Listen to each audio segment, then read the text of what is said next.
జై శ్రీమన్నారాయణ. ప్రియ భగవద్బంధువులారా, లోకంలో కోరిక లేకుండా ఎవరు ఉండరు. తమ కోరికలను తీర్చుకోవడం కోసమని ఒక్కొక్క దేవతని ఉపాసిస్తూ ఒక్కొక్క వ్రతాన్ని ఆచరిస్తూ ఉంటారు.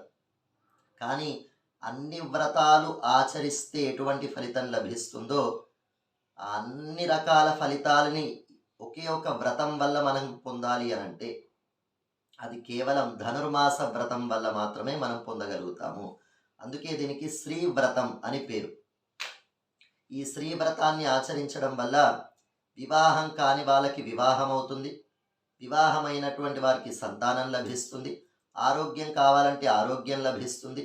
ఐశ్వర్యం కావాలంటే ఐశ్వర్యం లభిస్తుంది. ప్రశాంతత కావాలంటే ప్రశాంతత లభిస్తుంది.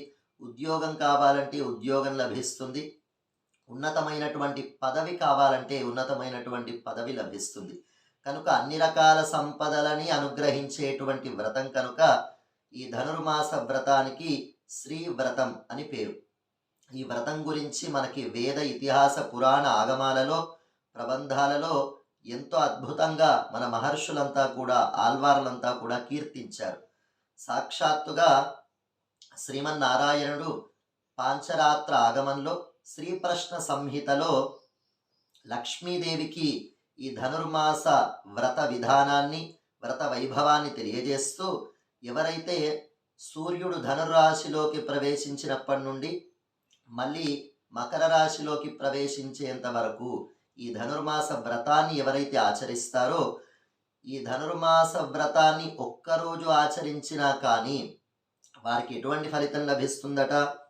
ద్వాదశాబ్దార్చన ఫలం దినే నైకేన లభ్యతే. 12 సంవత్సరములు నియమనిష్టలతో నన్ను ఆరాధన చేస్తే ఎటువంటి ఫలితం లభిస్తుందో, ఈ ధనుర్మాసంలో ఒక్కరోజు అంత నియమంగా ఆచరించిన, ఒక్కరోజు తమ యొక్క భక్తిని నాకు ప్రకటించిన, నన్ను ఆరాధన చేసిన 12 సంవత్సరాల ఆరాధన ఫలం వారికి లభిస్తుంది అంటూ ఆ పరమాత్మ తెలియజేస్తాడు సాక్షాత్తుగా లక్ష్మీదేవితో.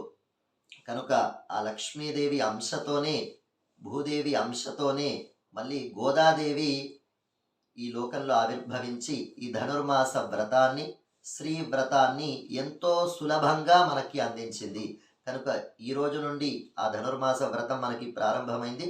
కనుక సకల సంపదలని అనుగ్రహించేటువంటి ఈ శ్రీ వ్రతాన్ని మనమంతా ఆచరిద్దాము. ఇహలోకంలో కావలసినటువంటి భుక్తిని, అలానే పరలోకంలో శాశ్వతమైనటువంటి ముక్తిని, ఆ ముక్తికి కావలసినటువంటి భక్తిని అన్నింటినీ అనుగ్రహించేటువంటి వ్రతాన్ని ఆచరిద్దాము. గోదా రంగనాథుల యొక్క అనుగ్రహాన్ని పొందుదాం.